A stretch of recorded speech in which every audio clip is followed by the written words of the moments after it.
Bismillahirrahmanirrahim. Dear student, Assalamu alaikum. I am Sumaira Yunus from Unique Group of Institute. Welcome to Pakistan Study Paper Presentation Class 10th. Okay बेटा, आज हम लोगों ने paper presentation आप लोग को Pakistan study की जो है वो देनी है। आपको पता है जैसे कि आप लोग अब 10th क्लास के पेपर्स होने वाले हैं। हम लोग आपको जो है जिस प्रिपरेशन किया है क्लास के दौरान भी टीचर्स जो हैं वो आपको पेपर प्रेजेंटेशन के बारे में कंटिन्यूसली गाइड करते रहे हैं, पेपर स्कीम के बारे में भी बताते रहे हैं। लेकिन आज जो है वो हम आप लोगों को जो यहाँ से बोर्ड पे जो है पेपर प्रेजेंटेशन के बारे में बताएंगे। और पेपर प्रेजेंटेशन बताने से पहले मैं आपको एक्सपेक्टेड पेपर स्कीम के बारे में बताऊंगी। आपके टीचर्स ने आपको ये बात क्लियर की होगी कि पाकिस्तान स्टडी की जो हम लोग पेयरिंग स्कीम आपको बताते हैं ये हमेशा एक्सपेक्टेड होती है। इससे अगेंस्ट भी जो है वो पेपर बन सकता है और वो कोई इतना बड़ा चेंज नहीं होता, छोटा सा चेंज होता है। फॉर एग्जांपल हमने आपको बताया हुआ है कि चैप्टर नंबर जो जैसे लास्ट स्कीम में हम आपको बताते थे कि चैप्टर नंबर 6 जो है, अब जबकि आपको पता है कि 10th क्लास के जो चैप्टर नंबर्स हैं 6, 7, 8, 9, 10 हैं, ठीक है। और जो हम आपको स्कीम के मुताबिक बताते थे कि चैप्टर नंबर 6 से जो है 5 क्वेश्चन आएंगे और चैप्टर नंबर 7 से जो है वो 4 क्वेश्चन आएंगे। लास्ट स्कीम में क्या हुआ, लास्ट टाइम पेपर में क्या हुआ था कि चैप्टर नंबर 7 से 5 क्वेश्चन आ गए थे, चैप्टर नंबर 6 से शॉर्ट क्वेश्चन जो हैं वो 4 आ गए। तो ये एक थोड़ा सा चेंज जो है आपको डिफरेंट जगहों पे जो है वो आपको नज़र आएगा। कोई इतना बड़ा चेंज जो है वो स्कीम में नहीं होता। तो बहरहाल इस दफ़ा की जो एक्सपेक्टेड स्कीम है वो पहले वाली स्कीम से थोड़ी सी चेंज होगी। हम सबसे पहले पेपर प्रेजेंटेशन पे जाने से पहले पेपर स्कीम के बारे में डिस्कस करेंगे कि आपकी इस दफ़ा पाकिस्तान स्टडी की एक्सपेक्टेड पेपर स्कीम क्या होगा। एक्सपेक्टेड का वर्ड मैं बार बार इसलिए यूज़ कर रही हूँ कि ये 100% नहीं है कि पेपर इसी तरह का होगा। हम लोग हमेशा आपको डिफरेंट सोर्सेज जो हमें डिफरेंट सोर्सेज से डाटा मिला होता है उसके मुताबिक जो है वो आपको पेपर स्कीम बताते हैं। तो इससे लिटिल बिट चेंज भी हो सकता है, ये आप अपने माइंड में रखिएगा। ओके बेटा, नाउ हम इधर आते हैं स्कीम के ऊपर।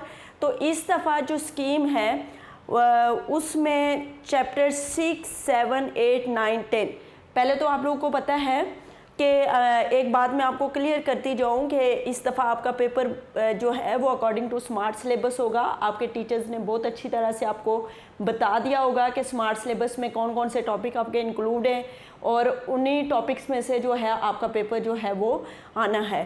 तो आपके चैप्टर नंबर 6, 7, 8, 9, 10 5 चैप्टर हैं। 5 चैप्टर में से स्कीम के मुताबिक जो MCQs एक्सपेक्ट किए जा रहे हैं इस दफ़ा, चैप्टर नंबर 6 में से 2 MCQs, चैप्टर नंबर 7 में से 2 MCQs, चैप्टर नंबर 8 में से 2 MCQs, चैप्टर नंबर 9 में से 3 MCQs एंड चैप्टर नंबर 10 में से 1 MCQs। और टोटल MCQs कितने होंगे आपके? 10 MCQs होंगे और हर MCQs जो है वो कैरी करेगा 1 मार्क, ठीक है। 1 मार्क्स का 1 MCQs होगा और इसके लिए गिवन टाइम जो आपको दिया जाएगा वो कितना होगा? 15 मिनट्स। ओके, 6, 7, 8, 9, 10 आपके 5 चैप्टर्स हैं। इनका में क्वेश्चन नंबर 1 जो है आपका ऑब्जेक्टिव में MCQs आता है जिसके लिए आपको गिवन टाइम 15 मिनट्स होते हैं और MCQs आपके 10 होते हैं और उन 10 MCQs जो हैं वो हर MCQs 1 नंबर का होता है और टोटल ये कितने मार्क्स हो गए?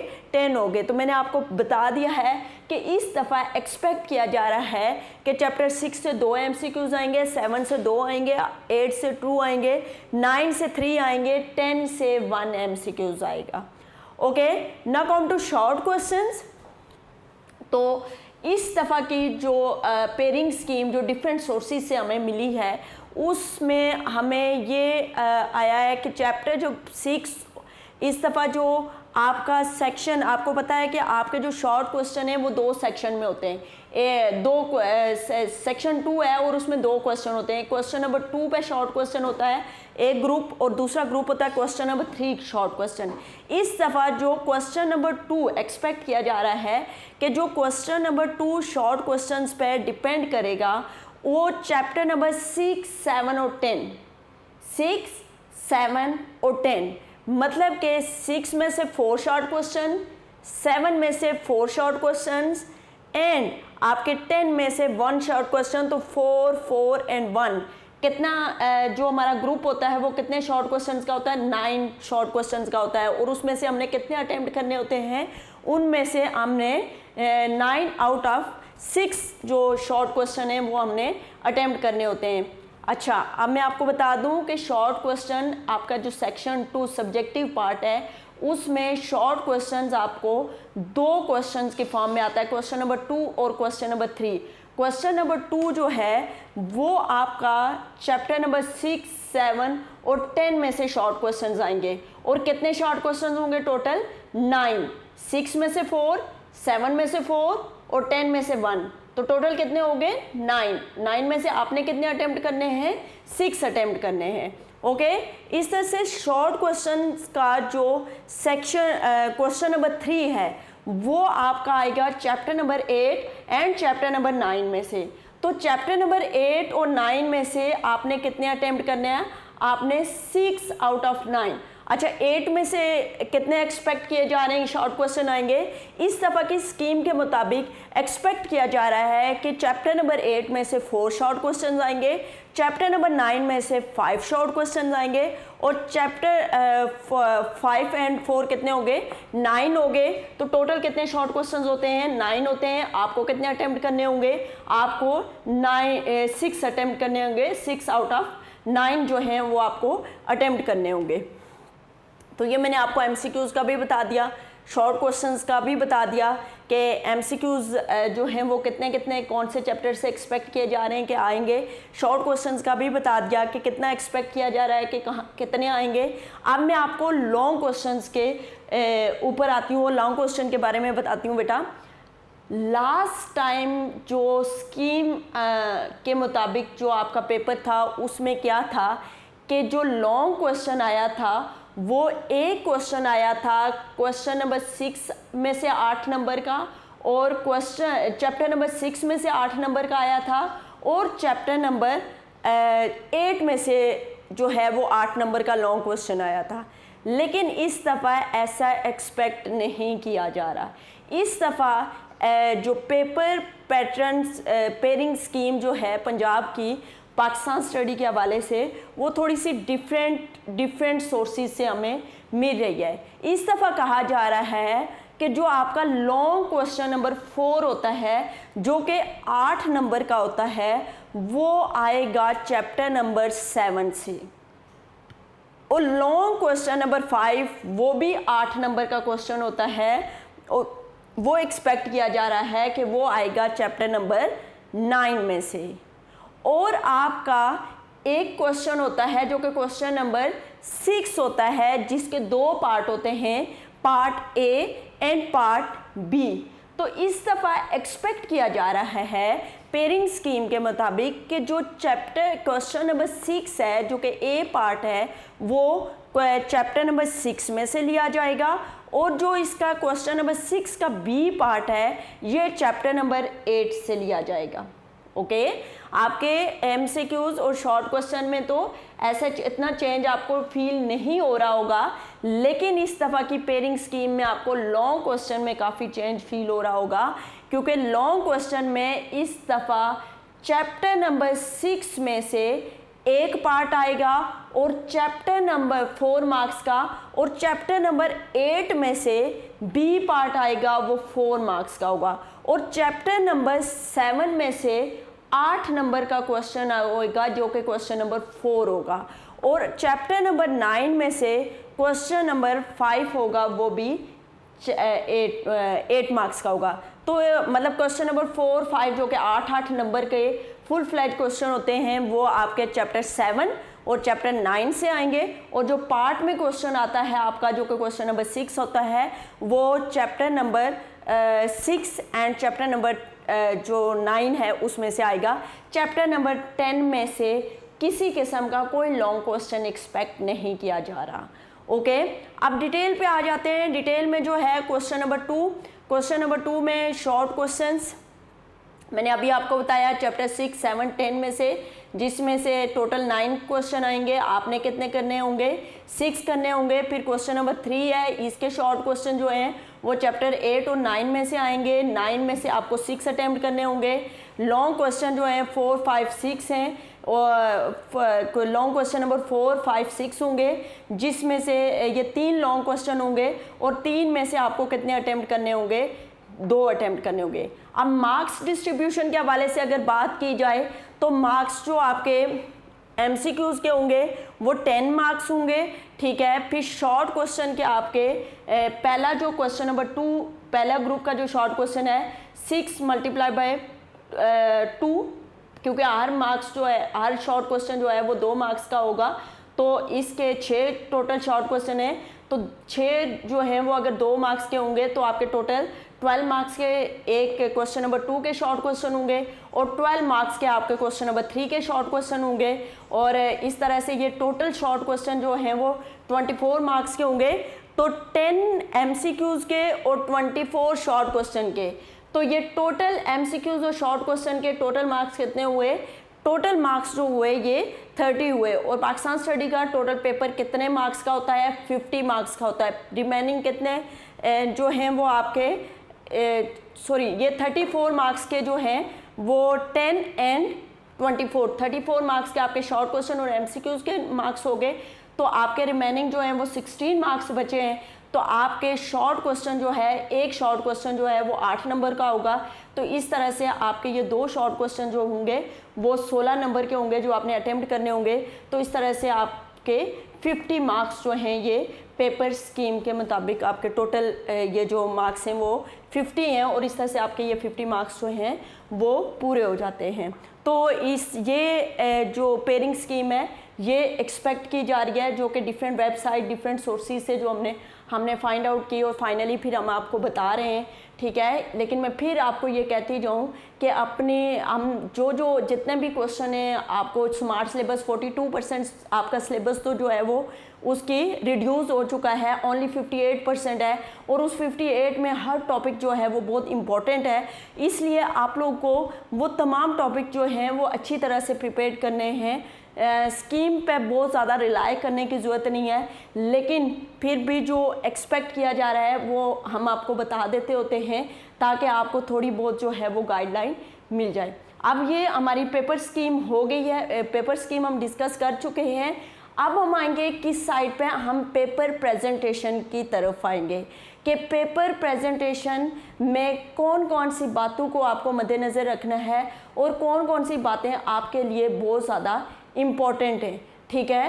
तो ये हम आपका एग्जामिनर सेंटर के अंदर एग्जामिनेशन हॉल के अंदर जाने के बाद से लेके एग्जामिनेशन हॉल के अंदर जाने से लेके एंड तक पेपर एंडिंग टाइम तक जो आपने काम करने हैं उनके बारे में हमने कुछ ज़रूरी हिदायत आपको देनी है, ठीक है, जिसको आपने फॉलो करना है। तो इंशाअल्लाह पाकिस्तान स्टडी के पेपर में आपके लिए 48, 49, 50 मार्क्स लेना कोई प्रॉब्लम नहीं है। हमारे बहुत सारे बच्चे यूनिक ग्रुप ऑफ इंस्टीट्यूट से हमारे स्टूडेंट्स जो हैं वो 50 आउट ऑफ 50 मार्क्स जो हैं वो लेते हैं, क्योंकि हाँ जब उनको पेपर प्रेजेंटेशन बताई जाती है जो वो उसी पेपर प्रेजेंटेशन को फॉलो करते हैं। और आपको पता है कि पाकिस्तान स्टडी का पेपर जो है वो पेपर प्रेजेंटेशन पर स्पेशली इसके लॉन्ग क्वेश्चन जो हैं वो बहुत ज़्यादा डिपेंड करते हैं। और मैं एक बात हमेशा क्लास में भी आपको बताती रहती हूँ, हमेशा अपनी जितनी भी क्लासेस होती हैं उनमें मैं आपको ये बात बताती हूँ कि जितना ज़्यादा आसानी प्रोवाइड करोगे आप अपने पेपर चेकर को, उतना ज़्यादा आपके मार्क्स जो हैं वो आने के चांसेस हैं। तो हमारे इधर यूनिक ग्रुप ऑफ इंस्टीट्यूट से बहुत सारे बच्चे जो हैं वो पेपर की उनके टेस्ट दे के इतनी प्रैक्टिस हो चुकी होती है और कि उनको पेपर प्रेजेंटेशन का पता चल जाता है और वो बहुत आसानी से 50 आउट ऑफ 50 मार्क्स जो है वो ले लेते हैं। तो आइए अब हम अपनी पेपर प्रेजेंटेशन की तरफ जाते हैं। ओके, सबसे पहले पेपर प्रेजेंटेशन में जो आपका कमरा इम्तिहान में जाना, यहाँ से आपकी पेपर प्रेजेंटेशन जो है वो शुरू हो जाती है। कमरा इम्तिहान में आपको कम से कम 20 मिनट्स पहले जो है वो पहुँचना है। उसका आपको पता है कि आप वहाँ पे पहुँच जाएंगे, आप मेंटली रिलैक्स हो जाएंगे और अपने आप को पेपर देने के लिए जो है वो तैयार कर लेंगे। अगर आप एग्जैक्ट पेपर के टाइम पे पहुँचेंगे तो उस टाइम आपका बाहर जो है जिस तरह से आप लोग सफ़र करके आए होते हो या एकदम पेपर आपके आगे आ जाता है तो इससे आप कंफ्यूज भी हो सकते हो। तो इसलिए अपने मेंटली अपने आप को प्रिपेयर करने के लिए आपको 20 मिनट्स पहले जो है वो कमरा इम्तिहान में जो है वो पहुंचना होगा।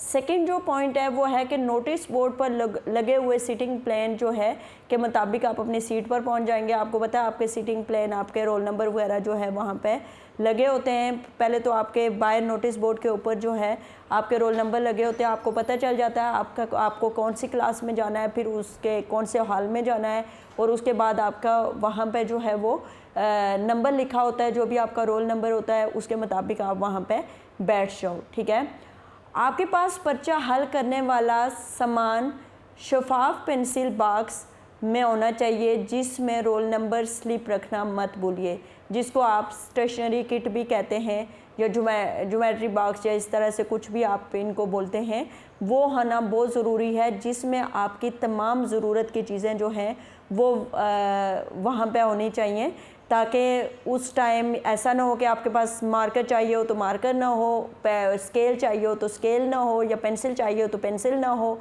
इसलिए आप अपनी तमाम ज़रूरत की चीज़ें जो हैं उस स्टेशनरी किट में रख लें ताकि पेपर के दौरान आपको किसी किस्म की परेशानी से दो चार होना ना पड़े। कमरा इम्तिहान में निगरान आपको जवाबी कापी देगा, इसके जो जितने भी पेजेस हैं उनको गिन लें और इत्मीनान कर लें कि इसमें 24 सफ़ात हैं और कापी दुरुस्त हालत में है। अगर कापी दुरुस्त हालत में नहीं है या उसमें 24 सफ़ात नहीं है तो आप वहाँ पे अपने निगरान से जो है उसके बारे में जो है बात कर सकते हैं। तो पहले आपने इस चीज़ को ज़रूर चेक करना है कि आपको जो जवाबी शीट दी गई है उसके 24 सफ़ात उसमें कंप्लीट हैं और जो कॉपी जो है वो दुरुस्त हालत में है। ये ना हो कि बाद में आपके लिए मसला बन जाए। आगे अगर कोई मसला हो तो नाज़िम इम्तिहान के नोटिस में लाएं और कापी तब्दील कर लें। ठीक है, बबल शीट और जवाबी कापी आपको हमने आपके जो इधर कुछ पेपर्स हुए हैं तो आपको पता है कि बबल शीट में स्पेशली 9th क्लास में आप लोगों को काफ़ी प्रैक्टिस करवाई थी। जो आपको बबल शीट के ऊपर आपको पता है कि आपका ऑब्जेक्टिव जो आपने अटेम्प्ट करना होता है वो अपनी बबल शीट के ऊपर जो है वो अटेम्प्ट करना होता है। तो अपनी बबल शीट पे जवाबी कापी हासिल करने के फ़ौरन बाद अपना रोल नंबर लफ्ज़ों और हिंसों में लिख लें और जवाबी कापी के दाएं तरफ राइट साइड उर्दू लैंग्वेज का कोई भी पेपर करते वक्त हाशिया लगा लें और जवाबी कापी के बाएं तरफ लेफ़्ट साइड इंग्लिश लैंग्वेज का कोई भी पेपर करते वक्त हाशिया लगा लें। और ये काम मरूज़ी पेपर मिलने से पहले जो मार्जिन लाइंस हम आपको बताते होते हैं, ये मार्जिन लाइंस आप लोग ज़रूर लगाएं। ये आपकी पेपर प्रेजेंटेशन पे बहुत पॉजिटिव इम्पैक्ट डालता है। और आपको पता है कि जब आप उर्दू का पेपर करते हो तो आपको राइट साइड पे जो है वो मार्जिन लाइन ड्रा करनी चाहिए और अगर आप इंग्लिश में पेपर लिखते हो तो आपका इंग्लिश का पेपर है तो आपको लेफ़्ट साइड पर जो है वो मार्जिन लाइन जो है वो ड्रा करनी होगी। उसके बाद अगर हाशिया लगाने का वक्त ना मिले तो मीन के मार्जिन लाइन ड्रा करने का टाइम ना मिले तो जवाबी कापी को राइट या लेफ़्ट से फोल्ड कर लें और इसको हाशिया तस्वर करें। इंशाई पेपर जो आपका सब्जेक्टिव पेपर की बात होती है कि मिलने के बाद हाशिया ना लगाएं, इससे वक्त जो है आपका टाइम जो है वो वेस्ट होगा। हाँ, अगर बाद में वक्त मिले तो आप लोग क्या कर लें कि अपना जो मार्जिन लाइन है उसको ड्रा कर लें। ठीक है, ये थी आपके पेपर अटेम्प्ट करने से पहले की हिदायत कि क्या करना है। 20 मिनट पहले जो है आपने एग्जामिनेशन सेंटर पहुंचना है, ठीक है। उसके बाद आपने अपने रोल नंबर जहाँ पे आपका लिखा होगा, जिस भी सीटिंग प्लान के मुताबिक आपका रोल नंबर लिखा होगा वहाँ पे आपने बैठ जाना है। फिर आपने क्या करना है कि फिर आपने पर्चा हल करने के लिए जितनी भी आपकी चीज़ें हैं उसके लिए स्टेशनरी बॉक्स लेके जाएं। उसके अलावा अपने जितने भी आपको जो जवाबी कॉपी मिल रही है उसके अंदर 24 पेजेस होते हैं, वो गिन लें और ये भी चेक कर लें कि जवाबी कॉपी दुरुस्त हालत में है या नहीं। अगर नहीं है तो वो फ़ौरन चेंज करवाएं। उसके अलावा बबल शीट पे अपना रोल नंबर लफ्ज़ों में, हिंसों में, वर्ड्स में भी लिखना हुआ है और आपने नंबर्स में भी लिखना है, ठीक है। फिर आपने अगर अभी तक पेपर आपको सब्जेक्टिव पेपर नहीं मिला तो आप अपने पूरी ये जो आपको आंसर जवाबी कॉपी मिली है इसके ऊपर आप क्या करें कि इसके ऊपर मार्जिन लाइन जो हैं वो ड्रा कर लें। और अगर आपके जो सब्जेक्टिव पेपर है वो मिल चुका है और आपके पास टाइम नहीं है तो आप लेफ़्ट और राइट से अपनी जो ये आंसर शीट है इसको क्या कर दें, फोल्ड कर लें और इसी को जो है वो मार्जिन लाइन कंसीडर कर लें। इससे आपका टाइम जो है वो वेस्ट नहीं होगा। आगे जो है मैंने पेपर स्कीम में भी आपको ये चीज़ क्लियर की थी कि आपके जो मरूजी सवालात होते हैं, सबसे पहले क्वेश्चन नंबर 1 आएगा। क्वेश्चन नंबर 1 में आपके 10 MCQs होंगे।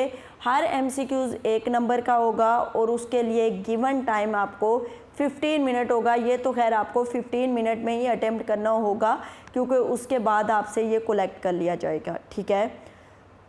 फिर आपका क्वेश्चन नंबर 2 है मुख्तसर। अब जो है सब्जेक्टिव पेपर है और इसमें टाइम को आपने खुद जो है वो आपने क्या करना है, टाइम का अंदाज़ा खुद लगाना है क्योंकि इसमें कोई आपसे पेपर नहीं लेगा बल्कि आपको फिर गिवन टाइम दे दिया जाएगा और उस पूरे टाइम में आपको क्या करना पड़ेगा, पेपर अटेम्प्ट करना पड़ेगा। तो आपने 120 में से 15 मिनट माइनस हो गए तो आपके पास कितने मिनट्स रह गए, टोटल मिनट्स आपके पास रह गए 105। अब 105 मिनट्स को आपने खुद डिस्ट्रीब्यूट करना है अपने सब्जेक्टिव पेपर में। तो सब्जेक्टिव पेपर में आपका क्वेश्चन नंबर 2 जो है वो मुख्तसर सवालात पे है और टोटल जो क्वेश्चन होंगे इसमें 9 होंगे। 9 में से आपको कितने अटेम्प्ट करने होंगे, 6 अटेम्प्ट करने होंगे और हर क्वेश्चन जो है वो 2 मार्क्स का है। टोटल 12 मार्क्स के क्वेश्चन हैं ये और आपने पूरी कोशिश करनी है कि ये जो क्वेश्चन नंबर 2 है, आपको पता है इतने लॉन्ग क्वेश्चन, शॉर्ट क्वेश्चन जो आपको शॉर्ट क्वेश्चन दिए जाते हैं इनके आंसर इतने लॉन्ग नहीं होते। तो ये हतुल मंगान कोशिश करें कि ये 18 मिनट में जो है इनको ख़त्म करें और ज़्यादा से ज़्यादा 3 सफ़ात के ऊपर इन क्वेश्चंस को जो है वो कंप्लीट करें। अब ऐसा नहीं है, हमारे कुछ बच्चे जो हैं वो शॉर्ट क्वेश्चन उनको दिया जाता है तो उस शॉर्ट क्वेश्चन के बारे में उनको बैकग्राउंड हिस्ट्री आ रही होती है या उसके बारे में थोड़ा नॉलेज ज़्यादा होता है तो वो क्या करना शुरू कर देते हैं कि जो एग्जैक्ट चीज़ पूछी होती है वो नहीं लिखते बल्कि उसमें मैक्सिमम चीज़ें जो हैं वो डालना शुरू कर देते हैं जो कि आपका नेगेटिव इम्पैक्ट डालता है। जितना क्वेश्चन आपसे पूछा जाए आपने उतना ही आंसर जो है वो देना है। तो आप 2-2 सफ़ात के शॉर्ट क्वेश्चन देने की ना दीजिएगा, ये आपका एक नेगेटिव इम्पैक्ट जो है वो आपके एग्ज़ाम चेकर के ऊपर जो है वो जाएगा। अच्छा, क्वेश्चन नंबर 3 है मुख्तसर सवालात। ये भी आपके 12 मार्क्स के होंगे। इसमें भी 6 शॉर्ट क्वेश्चन 6 अटेम्प्ट करने होंगे। हर शॉर्ट क्वेश्चन जो होगा वो 2 नंबर का होगा और ये भी आप पूरी कोशिश करें कि 18 मिनट में इसको फिनिश करें। और ये भी जो इसमें पेजेस आपके लगेंगे वो आलमोस्ट 3 पेजेस जो हैं इसमें चाहिए होंगे। उसके बाद हमारा क्वेश्चन नंबर 4 होगा, ये हमारा लॉन्ग क्वेश्चन होगा। इस तरह से हमारा तकरीबन 36 मिनट में हमारे शॉर्ट क्वेश्चन अटेम्प्ट हो जाएंगे।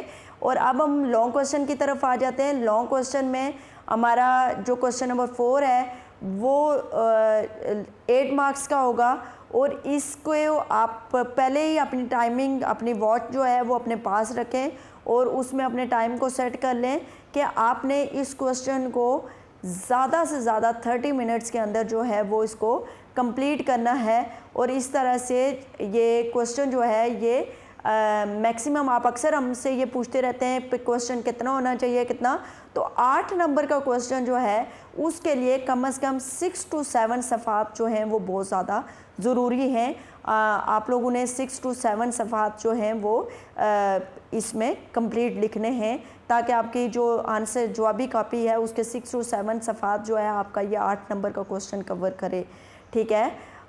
उसके बाद आपका क्वेश्चन नंबर 5 है, ये भी 8 नंबर का होगा और ये भी हतुल मकान कोशिश करें कि ये 30 मिनट के अंदर अंदर इसको कंप्लीट करें, और इसके लिए भी आपके पास जो पेजेस चाहिए होंगे वो 6 to 7 सफ़ात जो हैं वो आपको चाहिए होंगे। इसके बाद आपका मतलब इसमें आपके आप नोट अगर लिखना चाहो तो वो भी आपका 4-4 नंबर का नोट होता है, तो वो भी एक नोट जो होगा वो 3 का हो, एक सफ़े पे हो, 3 सफ़ात पे हो जाए, एक नोट जो है वो 4 सफ़ात पे हो जाए।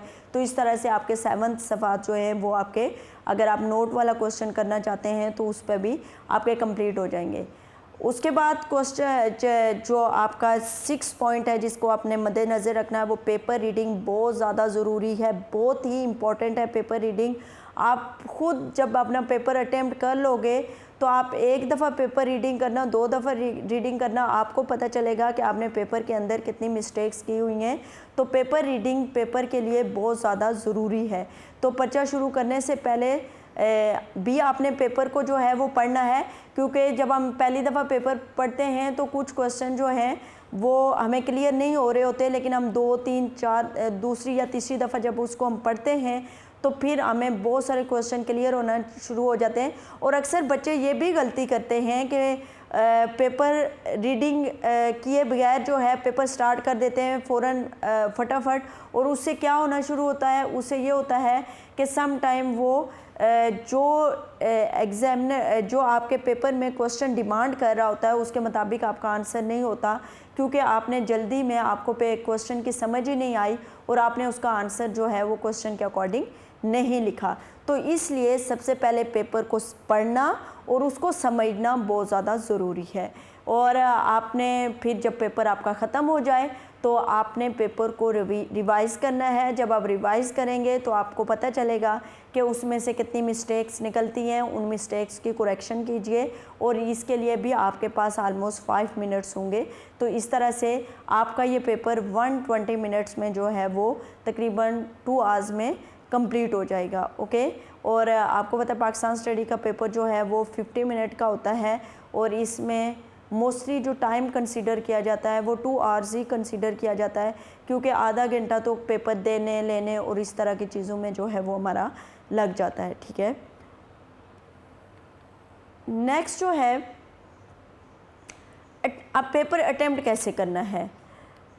आपको पता है कि आपका क्लास 9th 10th का जो मुताला पाकिस्तान का पेपर होता है वो 50 नंबरों पर मुश्तमिल होता है, जिसको हल करने के लिए आपके पास जो 2 घंटे जो हैं वो आपको दिए जाते हैं। उन 2 घंटों के अंदर अंदर आपको पेपर जो है वो अपना अटेम्प्ट करना होगा। तो इसमें सबसे पहले आपके पास ऑब्जेक्टिव पेपर आता है। सवाल नंबर 1 जो होता है वो मरूज़ी तर्ज का पेपर 10 नंबरों के सवालात पर मुश्तमिल होता है, जिसको आपने कितने मिनट में करना होता है, 15 मिनट्स में करना होता है। लिहाजा पहले पेपर को अच्छी तरह पढ़ें और इत्मीनान से सही ऑप्शन को सवालिया पेपर पर ही टिक कर लें या फिर दायरा लगा लें, ठीक है। उसके बाद हर मरूज़ी सवाल को सही ऑप्शन बबल शीट, पहले आपने क्या करना है कि जो आपको सवालिया पेपर दिया गया है उसी सवालिया पेपर के ऊपर उसको क्या कर लें, टिक कर लें या उसके ऊपर दायरा लगा लें, क्योंकि आपसे वो पेपर ले लिया जाता है, ठीक है। ये तो उसके बाद आपने क्या करना है कि पहले आपने वहाँ पे किया, अब आपने बबल शीट के ऊपर आना है। और बबल शीट पे बच्चे बहुत ज़्यादा जो है वो गलतियाँ कर लेते हैं कि वो राइट लेफ़्ट को नहीं देखते। आपने बहुत अच्छी तरह से देखना है कि आपका जो सवालिया पेपर है उसमें आपने ए को सर्कल किया है, बी को सर्कल किया है, सी को सर्कल किया है या डी को सर्कल किया है। जिस भी ऑप्शन के ऊपर आपने सर्कल किया होगा, आपने बबल शीट में अगर सवालिया पेपर पे आपने बी ऑप्शन बी के ऊपर जो है आपने दायरा लगाया है, तो बबल शीट में आपने पहले देखना है कि बी ऑप्शन कहाँ पे मौजूद है। जहाँ पे बी ऑप्शन मौजूद होगी वहाँ पे जाके आपने उसको क्या करना है, दायरा लगाना है। और ये बड़ी आंख खोल के आप लोगों ने बबल शीट को जो है वो करना है। सम टाइम बच्चे सवालिया पेपर पे जो है वो सही टिक कर लेते हैं या सही दायरा लगा लेते हैं, उनको आंसर भी आ रहा होता है, लेकिन वो बबल शीट पे जाके पेपर अटेम्प्ट सही तरह से नहीं करते, कंफ्यूज हो जाते हैं और उससे सम टाइम वो 2 से 3 मार्क्स अपने डिडक्ट करवा देते हैं। तो अपने मार्क्स आपको पता है पाकिस्तान स्टडी में आपने पूरे नंबर लेने हैं, 49, 50, 48 मार्क्स लेने हैं। तो इसमें कोई भी मार्क्स हमने अपनी इस छोटी गलतियों की वजह से जो है वो हमने जो है वो कम नहीं करना। इसलिए इस चीज़ को आपने बड़ा गौर से देखना है कि हर मरूज जो ऑब्जेक्टिव में सही ऑप्शन बबल शीट पे बने हुए चारों दायरों में से किसी एक मतलूबा दायरे में अच्छी तरह ब्लैक पॉइंटर या ब्लैक मार्कर से फिल कर दें। और अब ये भी है कि सम टाइम बच्चे उसको हाफ फिल कर देते हैं, सम टाइम उसको जो है वो उसको ज़्यादा फिल कर देते हैं और साथ दूसरे पे भी जो है वो जो उसके साथ बी या सी जो दूसरी ऑप्शन मौजूद होती है वहाँ पे भी निशान लग जाता है, तो वो भी आपका गलत जो है वो कंसीडर होता है। इसलिए जो राइट ऑप्शन होगा आपने उसी को फिल करना होगा।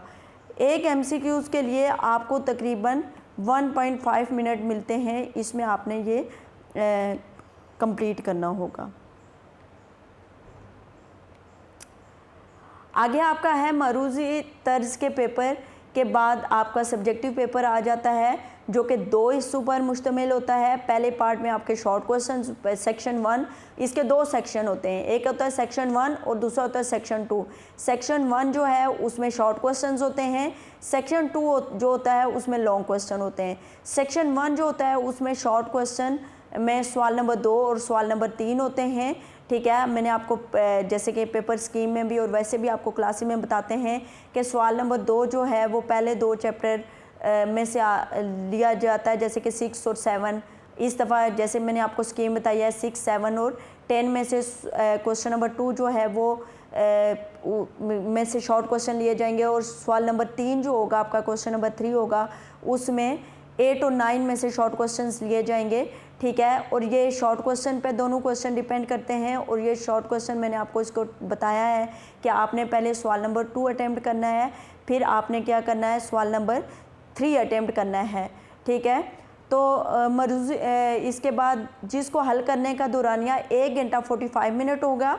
हिस्सा अव्वल 2 सवालात पर मुश्तमिल होता है, यानी सवाल नंबर 2 और सवाल नंबर 3। सवाल नंबर 2 और सवाल नंबर 3 के मुख्तलिफ सवालात को जो नंबरिंग सवालिया पर्चे में लिखी हुई है। अच्छा, इस बात का आगे मैंने आपको बताना है, प्रेजेंटेशन भी बतानी है कि किस तरह से अपनी नंबरिंग, जो नंबरिंग आपके क्वेश्चन पेपर के अंदर मौजूद है सेम वही नंबरिंग आपने आंसर शीट पे लिखनी है। ठीक है, अब आपके क्वेश्चन पेपर पे नंबर आप लोग सबसे पहले क्वेश्चन आपको बहुत अच्छी तरह से, पहले तो ये बात होती है कि आपको हमेशा वो क्वेश्चन अटेम्प्ट करने होते हैं जो आपको बहुत ज़्यादा अच्छी तरह से आते होते हैं, जिनके बारे में आप 100% श्योरिटी होती है कि ये क्वेश्चन मुझे आता है। तो वो क्वेश्चन जो आपने पहले अटेम्प्ट करने हैं, क्योंकि इसका एक पॉजिटिव इम्पैक्ट जाता है आपके चेकर के ऊपर। तो आपने क्या करना है कि जैसे कि सवाल नंबर 2 है वो अटेम्प्ट कर रहे हो, तो सवाल नंबर 2 में नंबरिंग आपका पार्ट 3 अटेम्प्ट पहले करना चाह रहे हो तो आपने उधर पार्ट 3 ही लिखना है। आप अक्सर हमें जो पेपर हम आपकी प्रैक्टिस जो पेपर की करवा रहे होते हैं RTs में और प्री बोर्ड में, और उसके अलावा जो आपके क्लास टेस्ट होते हैं, तो आप लोग क्या कर रहे होते हैं अपनी मर्ज़ी से नंबरिंग लिख रहे होते हैं 1, 2, 3, 4। जैसे पहले आपने कोई क्वेश्चन अगर पार्ट 3 अटेम्प्ट कर रहे होते हैं लेकिन नंबर आपने क्या लिख रहा होते हैं 1, क्योंकि आप अपनी तरफ से क्वेश्चन 1 अटेम्प्ट कर रहे होते हैं। लेकिन ऐसा नहीं करनी, ये मिस्टेक आपने बोर्ड के पेपर में नहीं करनी। बोर्ड के पेपर में जो नंबर आपके क्वेश्चन पेपर के ऊपर लिखा होगा वही नंबर आपने क्या करना है, सेम आपने अपने आंसर शीट के ऊपर लिखना है। ठीक है, मतलब फॉर एग्जांपल सवाल नंबर 2 है, तो सवाल नंबर 2 में आप पार्ट नंबर 5 पहले करना चाह रहे हो, तो आपने अपनी आंसर शीट में क्या करना है, पार्ट 5 ही लिखना है और उसके बाद आंसर लिख देना है। सवाल नंबर 2 और सवाल नंबर 3 के मुख्तलिफ सवालात की जो नंबरिंग सवालिया पर्चे पे लिखी हुई है वही नंबरिंग जवाबी कॉपी पर भी लिखें। एक मुख्तसर सवाल के जवाब के लिए 2 से 3 मिनट का दौरानिया है। इस तरह 12 मुख्तसर सवालात के जवाब देने के लिए तकरीबन 30 से 35 मिनट दरकार होते हैं। तो इस तरह आपके तकरीबन मैंने आपको जो टाइम डिस्ट्रीब्यूशन बताई है पेपर प्रेजेंटेशन में, वो मैंने आपको बताई है कि आपको 9 क्वेश्चन है, 9 में से 6 और 6 + 6 12 टोटल शॉर्ट क्वेश्चन होते हैं। उसमें हमने जो आपको मैक्सिमम टाइम बताया वो 36 मिनट बताया है कि 36 मिनट के अंदर आप ये 12 शॉर्ट क्वेश्चन, क्योंकि एक शॉर्ट क्वेश्चन है सम टाइम वो 30 सेकंड में भी आप लोग अटेम्प्ट कर लेते हो। तो इस तरह से आपका कोई अगर किसी का थोड़ा सा लॉन्ग आंसर आता है तो वो आपके पास 4 से 5 मिनट भी आपके पास बच जाते हैं। तो बड़े आराम से आप लोग जो है वो 36 मिनट में अपने तमाम शॉर्ट क्वेश्चन जो है वो अटेम्प्ट कर लेंगे। अच्छा, अब ये आपको थोड़ा सा बताया जा रहा है कि पेपर प्रेजेंटेशन के पेपर आपने किस तरह से प्रेजेंट करना है, कैसे आप लोग उन्हें लिखना कैसे शुरू करना है। तो ये देख लें, जितने भी आप लोग अभी, तो आपको पता है आप सब बच्चे सोशल मीडिया में इतने एक्टिव हो चुके हैं, आपकी जूम क्लासेस हो रही हैं, ऑनलाइन क्लासेस हो रही हैं, उसके अलावा इंटरनेट के साथ, तो आप वहाँ से भी सर्च कर सकते हैं। अपने बोर्ड के जितने भी टॉपर स्टूडेंट्स हैं उनके पेपर्स जो हैं उनको देख सकते हैं कि उनका पेपर अटेम्प्ट करने का तरीका किस तरह से है। तो सेम इसी तरह से इसी चीज़ को आपने फॉलो करना है। हमारे तमाम बच्चे जो हमारे यूनिक ग्रुप ऑफ इंस्टीट्यूट के यहाँ के टॉपर्स बच्चे हैं जो बोर्ड में पोजीशन होल्डर हैं, उनका जो पेपर अटेम्प्ट करने का तरीका है वो भी यही है। ठीक है, तो आपने क्या करना है कि 9 मुख्तसर सवालात पर मुश्तमिल होता है। इनमें से कोई से 6 मुख्तसर सवालात 12 नंबरों के आपको पूरे इत्मीनान के साथ करने हैं। कोशिश करें कि इन सवालात को टिक करें जिसके जवाब यकीनन छोटे हैं, और फिर इनको आंसर शीट जवाबी कापी पर लिखना शुरू कर दें। ठीक है, अब आपने क्वेश्चन नंबर 2 लिखना शुरू कर दिया। MCQs हमने अटेम्प्ट कर लिए। ऑब्जेक्टिव जो कॉपी थी वो हमसे जो वहाँ पे एग्जामिनेशन हॉल में जो हमारा निगरान था या उसने हमसे ले ली। अब हमने सब्जेक्टिव पेपर करना शुरू कर दिया। सब्जेक्टिव पेपर में हम क्या करेंगे, क्वेश्चन नंबर 2 पहले करेंगे। क्वेश्चन नंबर 2 में हमने इस तरह से सवाल नंबर 2, अगर आप उर्दू वर्जन के बच्चे हैं तो आप इस तरह से सवाल नंबर 2 साइड पे लिखेंगे। अगर आप इंग्लिश वर्जन के बच्चे हैं तो आप इस तरह से क्वेश्चन नंबर 2 लिखेंगे। फिर मिड में वो नंबर लिखना है।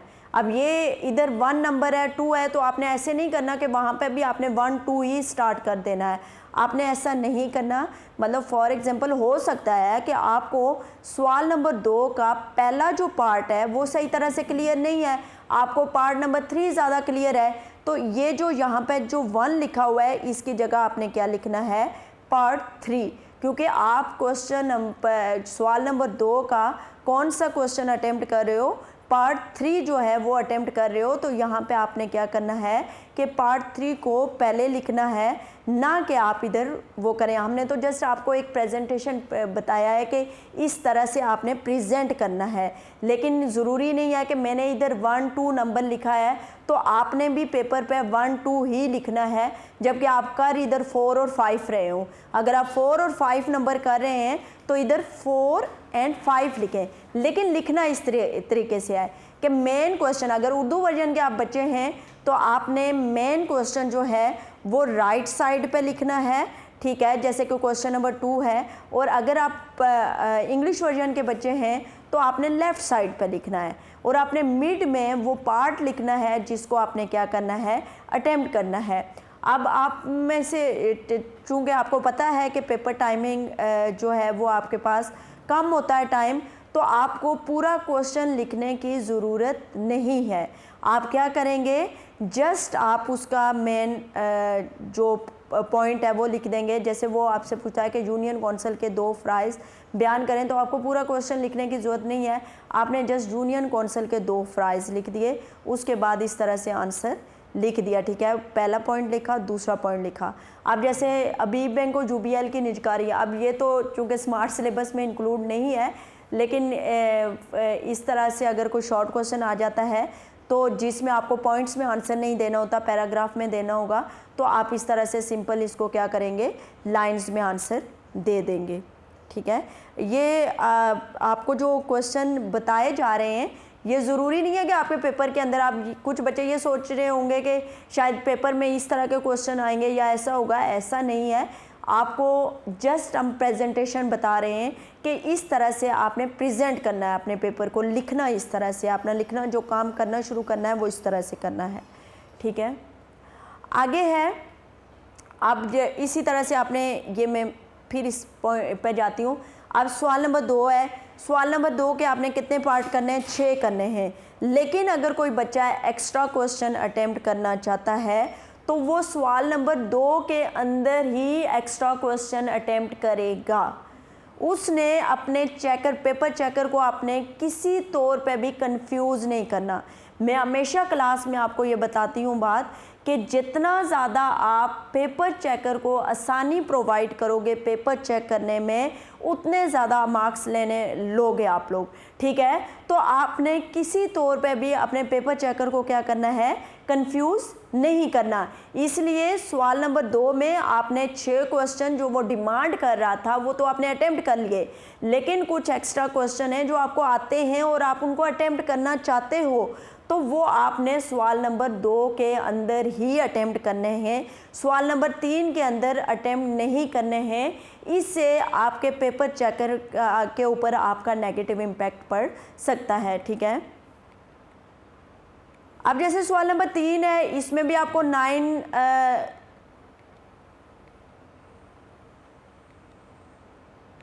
क्वेश्चन, सवाल नंबर 3 है, इसमें भी 9 मुख्तसर सवालात पर मुश्तमिल होता है। इसमें से भी कोई से 6 आपको करने होंगे और हर क्वेश्चन जो है वो 2 नंबर का होगा, टोटल 12 नंबर के होंगे। तो सवाल नंबर 3 में भी आपका जो है पाकिस्तान और अफगानिस्तान के दरमियान सरहदी माहिदा, ये भी पैराग्राफ की सूरत में आपको आंसर देना है। तो पैराग्राफ में अगर कोई वो आपसे कहता है कि 5 नकात लिखें या 6 नकात लिखें या 2 नकात लिखें या इस तरह से कुछ पॉइंट्स में आपसे पूछना चाह रहा है बात, तो उसके लिए आपने यहाँ पे सिंपल पॉइंट देने हैं और इस तरह से सवाल करना है। वही बात है, अगर आप उर्दू वर्जन के बच्चे हैं तो आपने यहाँ पे सवाल नंबर 3 जो है वो लेफ़्ट साइड पे लिखना है। अगर इंग्लिश वर्जन के बच्चे राइट साइड पे लिखना है, अगर इंग्लिश वर्जन के बच्चे हैं तो आपने लेफ़्ट साइड पे लिखना है।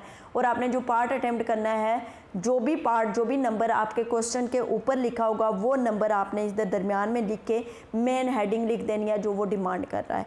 ओके, अब हम जी, अब इजाफी मुख्तसर सवालात के जवाबात सेक्शन के अंदर ही लिखें, ना कि आखिरी सफ़ात पर लिख दिए जाएं।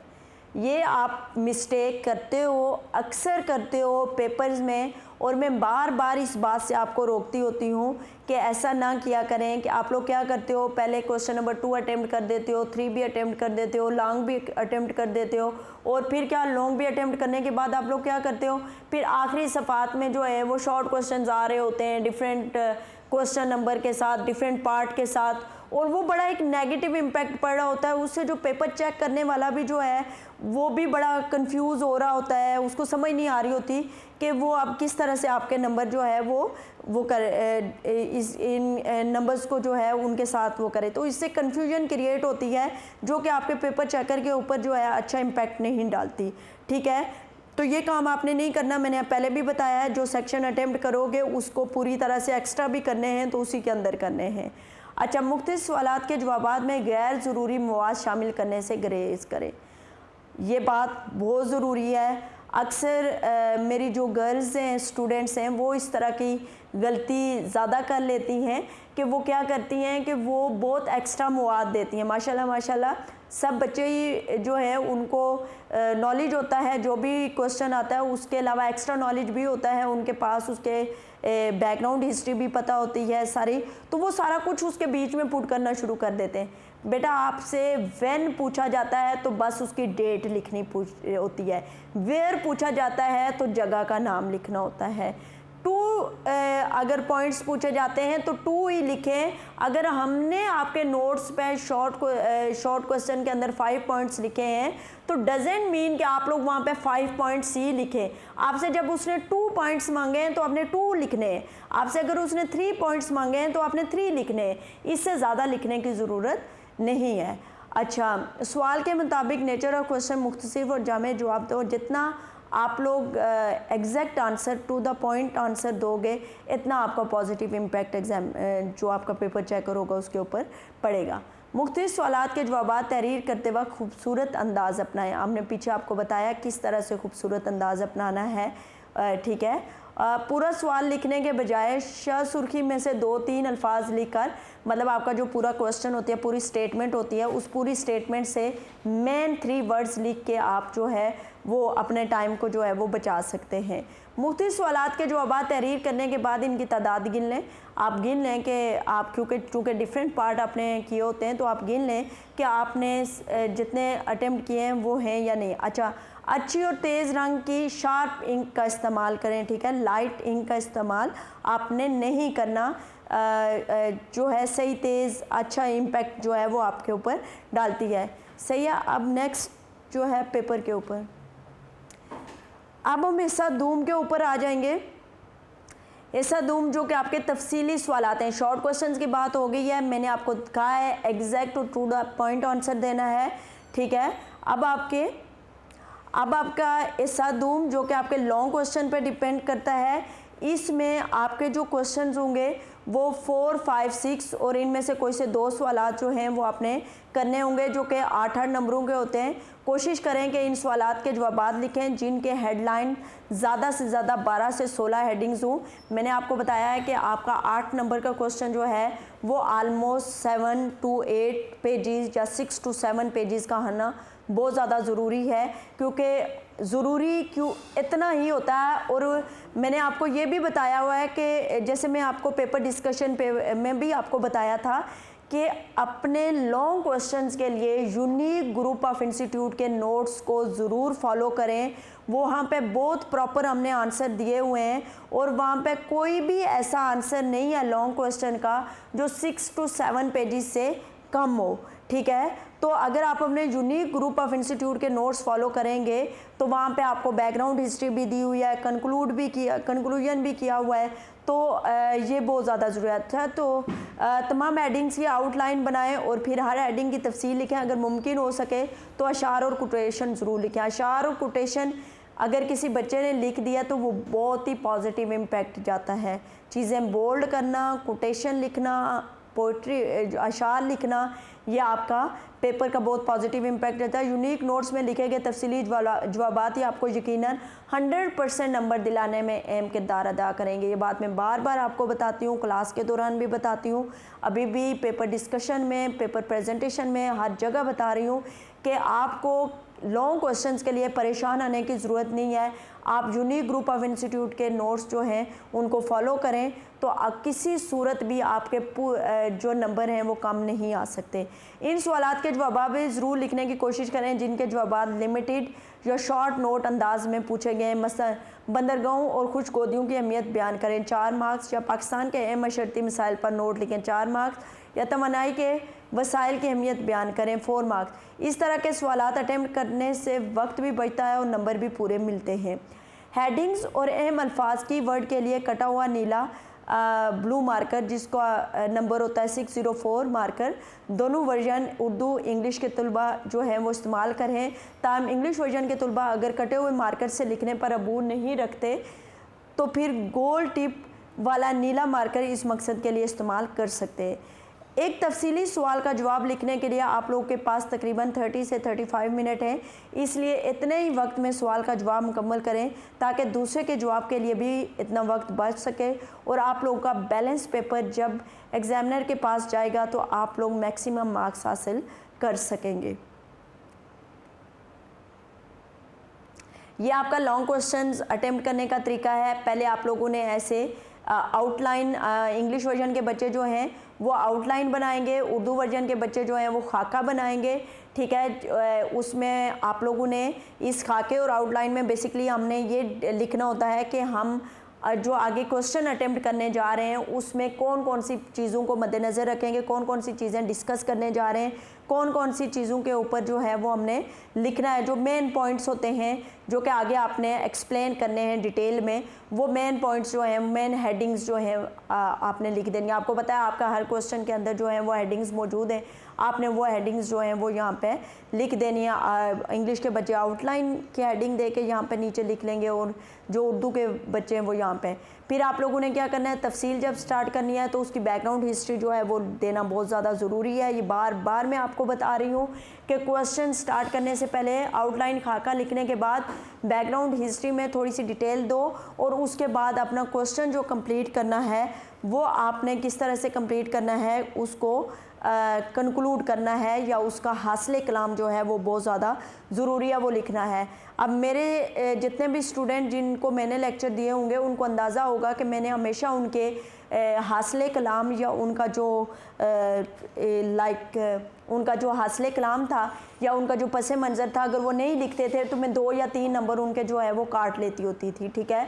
तो उनको तो अंदाज़ा होगा कि जो हासिल कलाम या दूसरा है, लेकिन बाकी भी जो बच्चे जो जिनके साथ मेरी इंट्रोडक्शन नहीं हुआ क्लासेस के अंदर, वो ये बात गौर से सुने कि जैसे आप की पॉइंट अपने बना लें, आउटलाइन बना लेंगे या खाका बना लेंगे, तो उसके बाद आपने खाके में भी अपना तारुफ या हासिल जो पस मंज़र है वो लाजमी लिखना, और जो लास्ट वाला पॉइंट है उसमें हासिल कलाम जो है या कंक्लूजन जो है वो लाजमी लिखना है, क्योंकि आपने जो अपना पेपर स्टार्ट करना है वो आपने या तो तारुफ से, इंट्रोडक्शन से स्टार्ट करना है, या तो आपने पस मंज़र या बैकग्राउंड से स्टार्ट करना है, और आपने क्वेश्चन की एंडिंग कहाँ पे करनी है, कंक्लूजन पे करनी है या आपने हासिल कलाम पे करनी है। ये आप लोगों ने अपने माइंड में रखना है लॉन्ग क्वेश्चन के लिए, क्योंकि आपके एग्जामिनर को पता आना चाहिए कि आपका क्वेश्चन कहाँ से स्टार्ट हुआ है और कहाँ पे जाके ख़त्म हो रहा है, ठीक है। अब नेक्स्ट जो है इसमें भी इसी तरह से है कि इस तरह से आपने जो भी क्वेश्चन आए उसका पहले आप लोगों ने क्या करना है कि खाका बनाना है, आउटलाइन बनानी है, और उसके मुताबिक आगे जो है वो उसकी डिटेल्स हेडिंग्स के साथ देंगे। हेडिंग्स के बगैर क्वेश्चन नहीं करना है, ठीक है। ये जितने भी क्वेश्चंस आ रहे हैं आप लोग देख रहे हैं, चाहे वो 4 नंबर का क्वेश्चन है, चाहे वो 8 नंबर का क्वेश्चन है, उसके लिए ये अब 4-4 नंबर के क्वेश्चन हैं, उसके लिए भी आपका वो खाका आउटलाइन जो है वो बहुत ज़्यादा ज़रूरी है, वो बनानी है। बगैर खाके आउटलाइन और जो इंट्रो तारुफ या हासिल कलाम के बगैर, चाहे वो शॉर्ट क्वेश्चन 4 नंबर का हो या वो चाहे वो लॉन्ग क्वेश्चन 4 नंबर का हो या लॉन्ग क्वेश्चन 8 नंबर का हो, आपने पूरा इसके टाइम के दौरान अटेम्प्ट करना है। अच्छा, इसके बाद लॉन्ग क्वेश्चन में पैराग्राफ की सूरत में जवाबात तहरीर करें, मतलब हेडिंग लिखें और हेडिंग के बाद पैराग्राफ में जो है वो आंसर लिखें। तहरीर में रब्त, तसलसल, नफासत और खुशखती को मलूज़े खातिर रखें। रिमूवर और कटिंग से ग्रेज करें, जितना पॉसिबल हो इतना रिमूवर कम यूज़ करें, ना यूज़ करें तो ज़्यादा बेहतर है। पहले ही सोच समझ के अच्छी तरह से लिखें ताकि बाद में आपको रिमूवर यूज़ ना करना पड़े, ठीक है। उसके बाद inverted commas, universal truth, quotation, इनको जो है वो आपने लिखें, इनको ज़्यादा से ज़्यादा जो है अपने लॉन्ग क्वेश्चन के अंदर अटेम्प्ट करें। तो यहाँ पे जो है हमारी पेपर प्रेजेंटेशन जो है वो ख़त्म हो गई। आई होप कि आप लोगों को बहुत अच्छी तरह से समझ आ गया होगा जितनी भी पेपर प्रेजेंटेशन मैंने आपको बताई है। अगर आप इस तरीके से अपना पेपर करेंगे तो आप इससे जितने भी हमने आपको हिदायत दी हैं, जो बातें आपको बताई हैं, इनको अगर आप फॉलो करोगे तो आपके लिए 50 आउट ऑफ 50 मार्क्स लेना कोई मुश्किल बात नहीं है। पाकिस्तान स्टडी में हमारे यूनिक ग्रुप ऑफ इंस्टीट्यूट के बहुत सारे बच्चे जो हैं वो 50 आउट ऑफ 50 मार्क्स लेते हैं, और उसकी यही वजह है कि वो इन तमाम हिदायत को फॉलो करते हैं, इन हिदायत के मुताबिक वो पेपर अटेम्प्ट करते हैं, और इस तरह से उनका पेपर जो है वो इसमें वो बहुत अच्छे मार्क्स जो हैं वो ले लेते हैं, ठीक है। तो आई होप कि आप लोग भी इन हिदायत को फॉलो करोगे और इसी के मुताबिक अपना पेपर अटेम्प्ट करोगे। इस तरह से आपको जो है वो फुल मार्क्स पाकिस्तान स्टडी में मिलने के बहुत ज़्यादा चांसेस हैं। Thank you very much.